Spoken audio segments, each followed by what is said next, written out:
Un saludo a todos. Vamos a empezar en este momento nuestro estudio del libro de Corintios, ¿no? Esas dos cartas que escribió el apóstol Pablo a la iglesia de Corinto, que son cartas tan importantes de la palabra de Dios, que nos va a enseñar muchas cosas.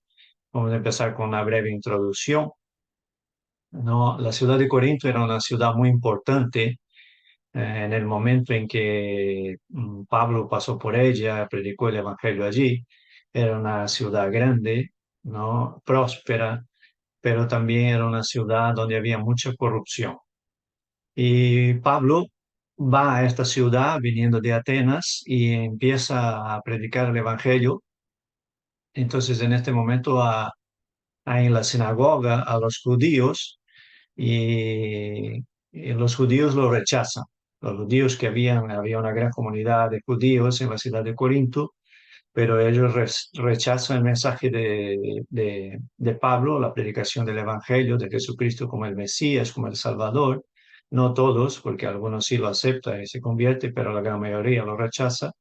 Eso en un momento le provoca un desánimo, pero el Señor mismo se presenta en una visión a él, le anima, que tenía mucho pueblo en esta ciudad para el reino de los cielos, y Pablo sigue, pero ahora va a predicar el Evangelio de Cristo a los gentiles, a los no judíos que se encontraban en la ciudad de Corinto, ¿no?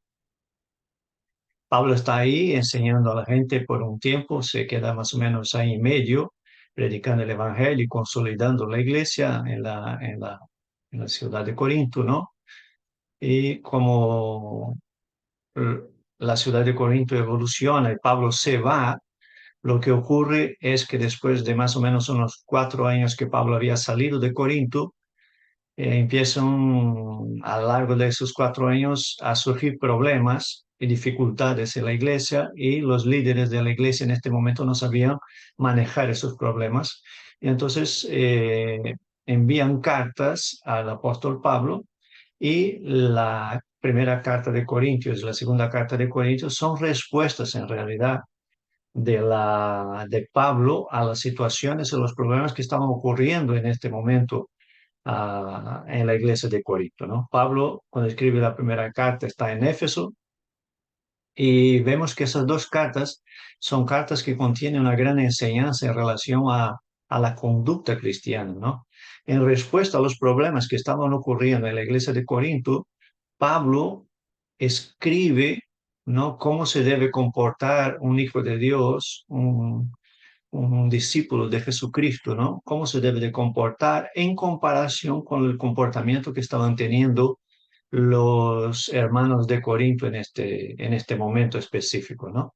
Pero vemos que el Espíritu Santo le usa poderosamente a Pablo en esa circunstancia, porque esas dos cartas no solamente son cartas que se envían a la ciudad de Corinto, a la iglesia de Corinto, sino que se transforman en una parte poderosa y preciosa de la palabra de Dios debido al contenido doctrinal que tiene, ¿no? Y debido a la gran enseñanza que Pablo es usado para transmitir a la iglesia en este momento. Y vemos que en este tiempo, ¿no? Vemos que Pablo es usado a través de una gran emoción, porque tenemos que tener presente lo siguiente. En este momento la iglesia está empezando a caminar. Habían varias circunstancias que no estaban definidas, ¿no? De cómo llevarlas adelante. Y a través del Espíritu Santo usa la vida de Pablo para dar, ¿no? Las pautas del comportamiento y de la conducta cristiana, no solo en esta carta, sino en el conjunto de las cartas de Pablo, pero específicamente en Corinto, como respuesta a los problemas que estaban ocurriendo, ¿no? En la iglesia. Bueno, seguimos. Ahí vemos un mapa más o menos de dónde está la ciudad de Corinto en la actual Grecia, ¿no? Que era en su momento Acaya, ¿no? Y vemos aquí que está en el Mediterráneo, ¿no? Aquí está Italia, como vemos ahí en el dibujo, y aquí está la ciudad de Corinto. Bueno, vamos a la ciudad de Corinto en sí misma. Es una ciudad antigua de la actual Grecia ¿no? Que fue destruida totalmente por los romanos en el año 146 antes de Cristo, ¿no?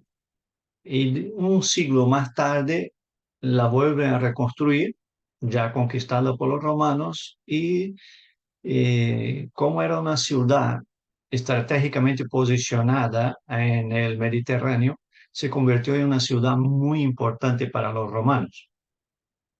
Y era una ciudad grande para su época, con más o menos medio millón de personas, de habitantes. Y vemos que Corinto en sí mismo era una ciudad, una faja de tierra que podemos ver aquí en el próximo, en la foto. Era una faja de tierra entre dos mares, ¿no? Incluso si vemos aquí en la figura, vemos que hay ahora un canal que fue construido en el siglos pasados, fue construido un canal que une a las dos franjas, a la franja de tierra, a los dos mares, lo une ahora un canal. En la época de Pablo, cuando el barco era pequeño, lo que se hacía era que se transportaba el barco pequeño de un lado al otro para economizar tiempo y el barco no tuviera que dar la vuelta y llegar más rápido a su destino. Entonces se transportaba muchas veces de un lado al otro todo el barco cuando el barco era pequeño, a través de carros, a través de hombres, ¿no? Que lo llevaban. Cuando el barco era muy grande, lo que se hacía es que se descargaba toda la mercancía y entonces se llevaba al otro lado y se cargaba en otro barco. Y ese transporte ahorraba tiempo, ¿no? Para los que transportaban la mercancía llegaba donde tenía que llegar en su momento. Es claro y evidente que el Imperio Romano necesitaba y tenía una gran influencia de comercio y necesitaba mucho que de varias partes del, del mundo conocido vinieran mercancías a Roma, a Italia y a las ciudades donde ellos controlaban en todo el imperio. Y Corinto, por su posición estratégica, era una ciudad muy importante en este momento. Entonces, estratégicamente, Corinto era una ciudad muy importante. Debido también a su importancia comercial, Corinto era un lugar de paso para mucha gente, donde había mucho trabajo. También era el lugar donde mucha gente venía para quedarse de muchos sitios para trabajar. Pero también debido al comercio y a los viajes que se hacían en este momento, porque a veces nosotros pensamos que en la antigüedad la gente no viajaba, sí que viajaba. Los viajes eran distintos, eran diferentes, pero se viajaba en este tiempo. Y Corinto era un lugar importante de paso, ¿no? Para viajes que se hacían. Entonces, la ciudad de Corinto era una ciudad muy cosmopolita, era una ciudad donde había gente de muchos lugares, ¿no? Entonces, por eso de su importancia tanto para el Imperio Romano y en su momento también para la iglesia y la expansión del Evangelio. Entonces, ahí vemos la composición de la ciudad de Corinto, ¿no? Era una ciudad, un punto de paso de viajeros y de muchos comerciantes. También era un punto donde había muchos templos y visitantes a esto, ¿no? Había muchos templos paganos en este lugar, en Corinto. Había, y había mucha gente que venía a esos templos de visita, ¿no? Para estar. También era un sitio, la ciudad de Corinto, donde había mucho comercio, donde había fábricas, había agricultura, exportación de cerámica, de bronce y muchas cosas más.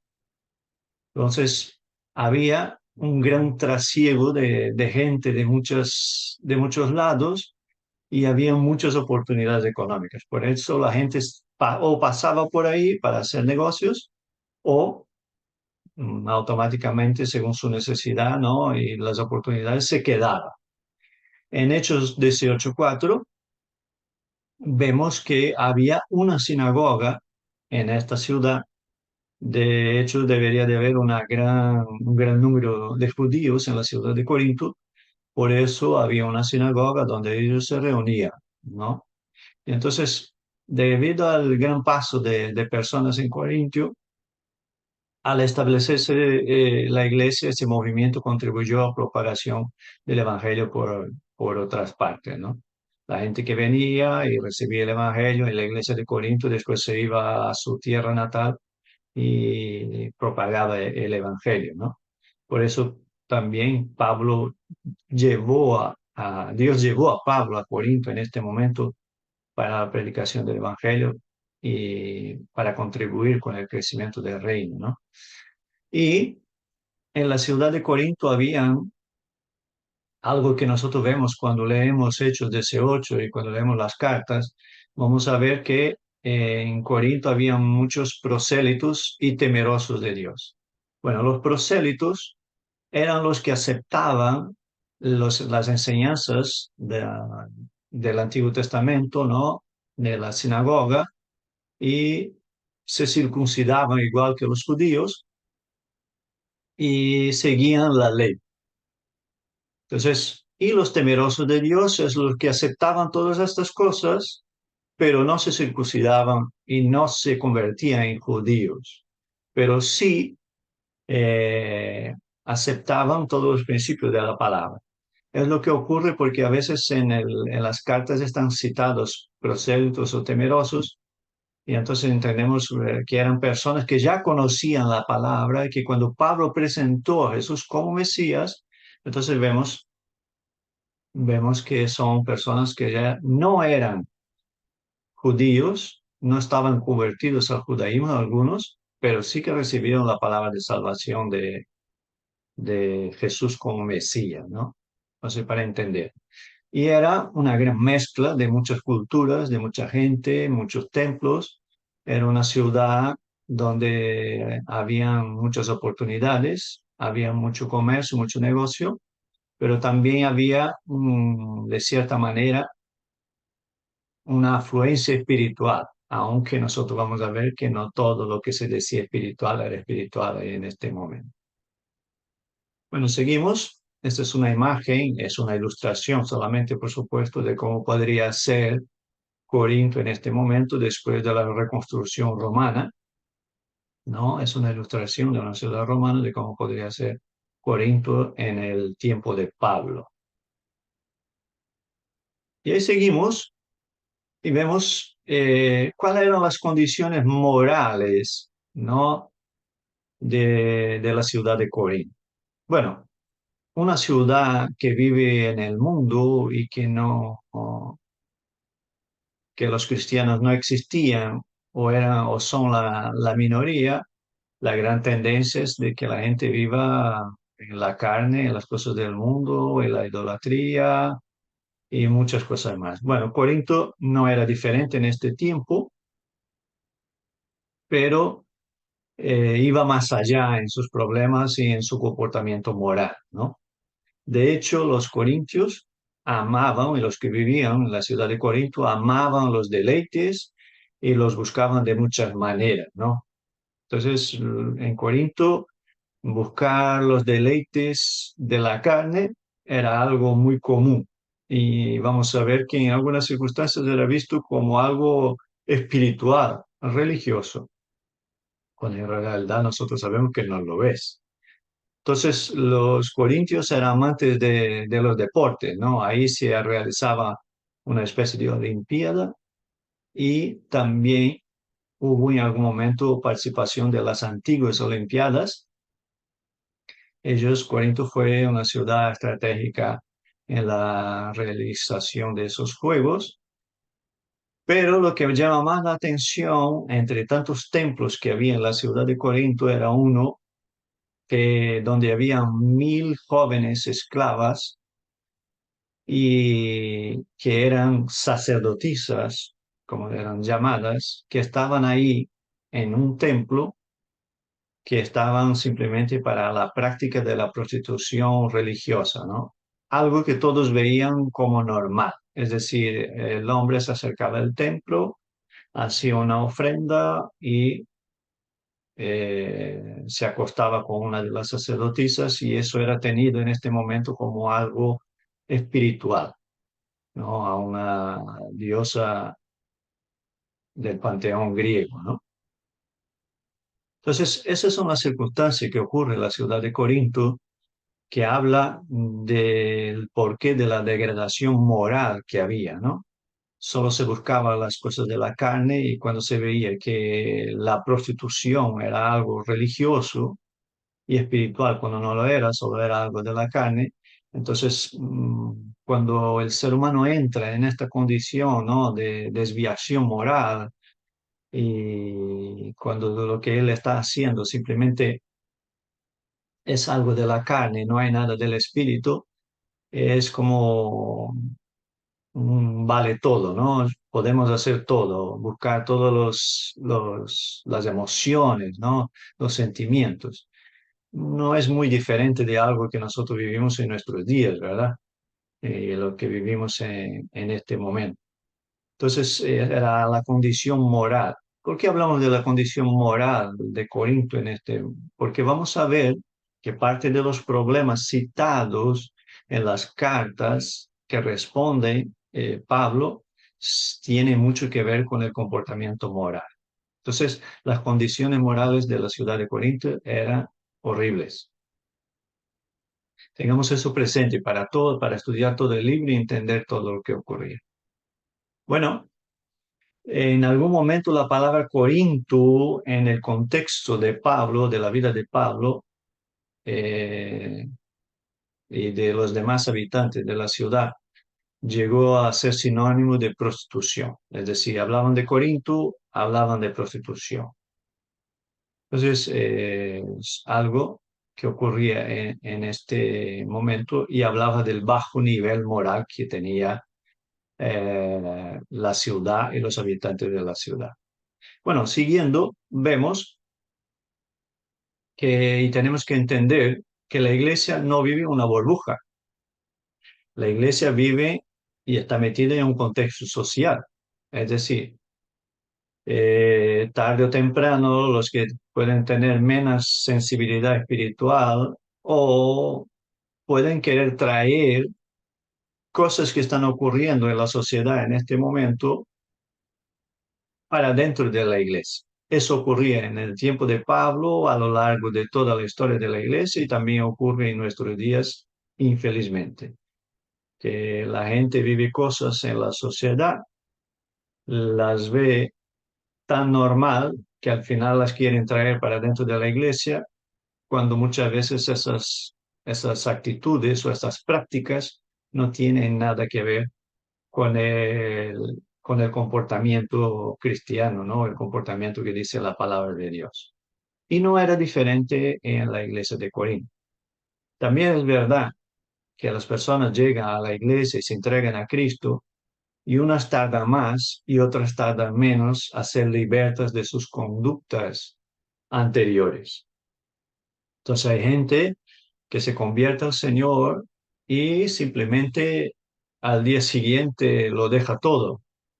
Y hay gente que tarda más, que tiene más dificultad, ¿no? Según lo que haya vivido, practicado, según lo que le haya enseñado a lo largo de su vida. Entonces, esas son cosas que nosotros tenemos que entender porque, vuelvo a decir, los problemas que están ocurriendo en la iglesia de Corinto tienen mucho que ver con eso, con la condición de la ciudad, la condición moral, con el bajo nivel moral, con el hecho de que las cosas de la sociedad se estaban metiendo dentro de la iglesia y con la conducta de los recién convertidos, ¿no? Que estaban trayendo problemas a la iglesia. Bueno, seguimos.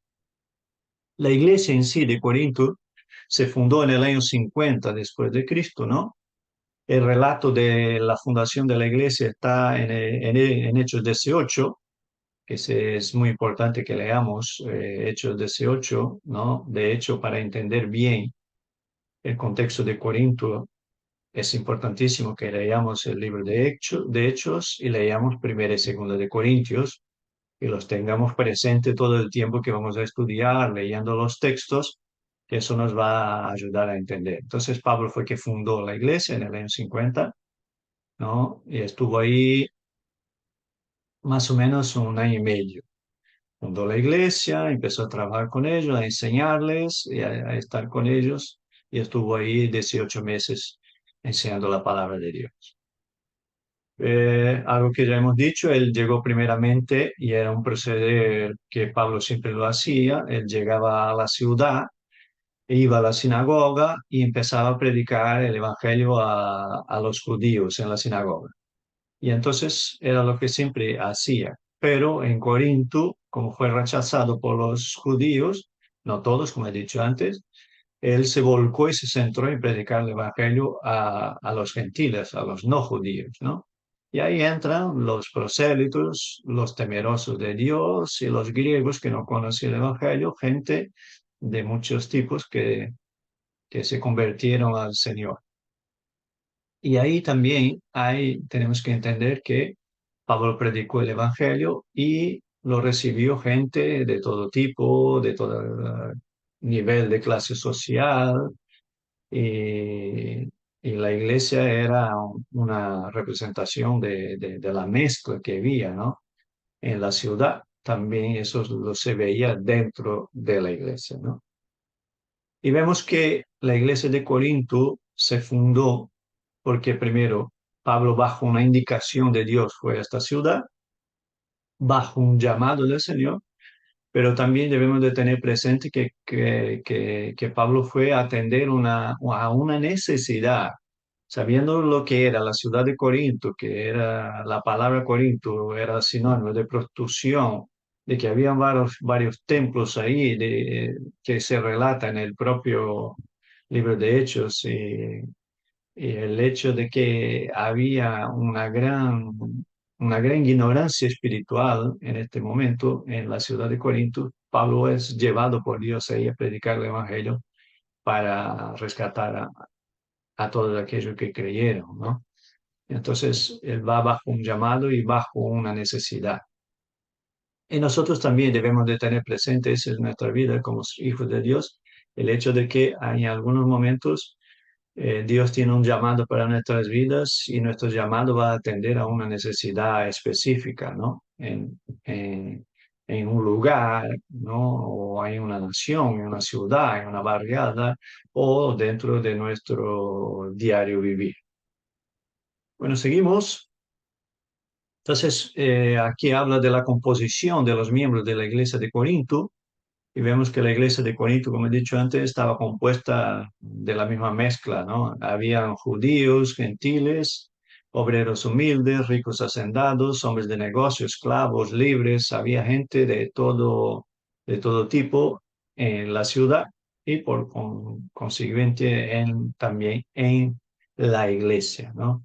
Y Dios salvó y sigue salvando todo tipo de personas. Tan solamente tiene que creer en Jesucristo como su Señor y Salvador.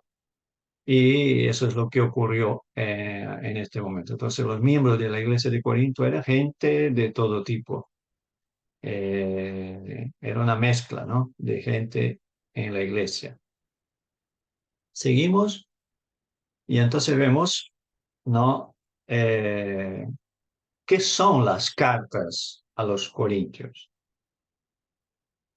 La primera carta se escribió entre el año 55 y 56 después de Cristo, es decir, unos 5 años después de la fundación, entre 5 y 6, y 4 años después de la salida de Pablo, ¿no? Pablo estaba en Éfeso cuando escribió la primera carta a los Corintios, y vemos que las cartas son respuestas. Cuando nosotros entendemos que Pablo está contestando a problemas que los líderes de Corinto, que se habían acercado a Éfeso, donde él estaba, las cartas se escriben como respuesta a los problemas citados por los líderes de la iglesia y que ellos necesitaban consejo, necesitaban dirección, necesitaban una orientación de parte de Dios para los problemas que estaban ocurriendo y también debido a la autoridad que estaba sobre la vida de Pablo, porque él fue que fundó la iglesia. Entonces entendemos, cuando leemos las cartas, que esas cartas son respuesta a esos problemas, esas dificultades y todas las situaciones que estaban ocurriendo dentro de la iglesia.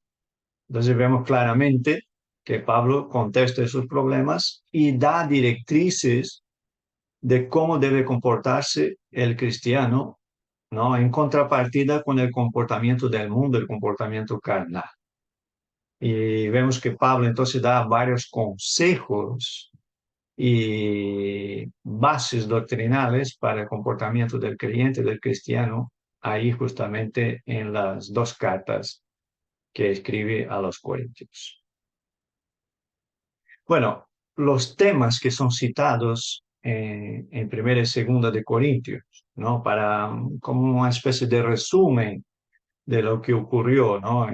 Lo que trata Pablo en las cartas. Ahí vemos que las cartas son respuestas y que las cartas contienen eh, muchas doctrinas de la fe cristiana. ¿Qué son doctrinas? ¿No? Es un conjunto de normas, eh, en este caso, que establecen el comportamiento, ¿no? En este caso, para nosotros, el conjunto de doctrinas que Pablo expresa en las dos cartas a los Corintios tiene que ver con el conjunto de creencias que nosotros tenemos basados en la palabra de Dios, en el conjunto de la palabra de Dios, de que nosotros debemos de vivir en santidad, de que nosotros debemos de vivir lejos de las cosas de la carne, de que tenemos que vivir bajo una vida espiritual de oración, de lectura de la palabra, de buscar a Dios en todo lo que hacemos y acercarnos, ¿no? Y dejar que la naturaleza del propio Dios, a través del Espíritu Santo y de su palabra, haga en nosotros la obra para que vivamos según lo que el propio Dios anhela que vivan sus hijos, ¿no?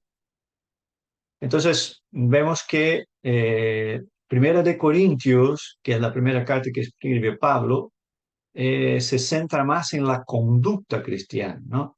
En respuesta a la mala conducta de los creyentes en la iglesia de Corinto, Pablo escribe de cómo deben comportarse los cristianos. Entonces, la primera carta de Corintios se centra más en la conducta cristiana comparada con la no conducta o de la mala conducta que pueden tener los cristianos en relación a la palabra. Entonces aborda problemas del proceder, de cómo deben de proceder los seguidores de Cristo, por supuesto, y de las cosas que deben de hacer y las que no deben de hacer, según lo que nos enseñó Jesús, ¿no? Ya la segunda carta de Corintios, Pablo se centra más en sus experiencias en el ministerio y transmite pautas para el comportamiento general de la iglesia, de los creyentes, pero también transmite pautas para los líderes y para el seguimiento, ¿no? El caminar de la iglesia, ¿no? Ya en Segunda de Corintios. Y ahí podemos ver claramente cuando leemos las dos cartas, vemos que en la primera carta Pablo es muy duro con los comportamientos y es muy duro también a la hora de transmitir el comportamiento esperado por Dios, ¿no? De sus hijos y de los creyentes. Ya en la segunda carta vemos que él es un poco más conciliador, ¿no? Eh, Él transmite ya la información en la segunda carta con un tono un poco más amoroso de concilio hacia la iglesia de Corinto. Entonces, esos son los temas tratados en la primera y la segunda carta de Corintios que vemos, ¿no? Y después, ya aquí vemos una introducción a primera de Corintios. Aquí ya entramos en el libro, ¿no? Entramos en el contenido, en el texto de las cartas de primera y segunda de Corintios, ¿no?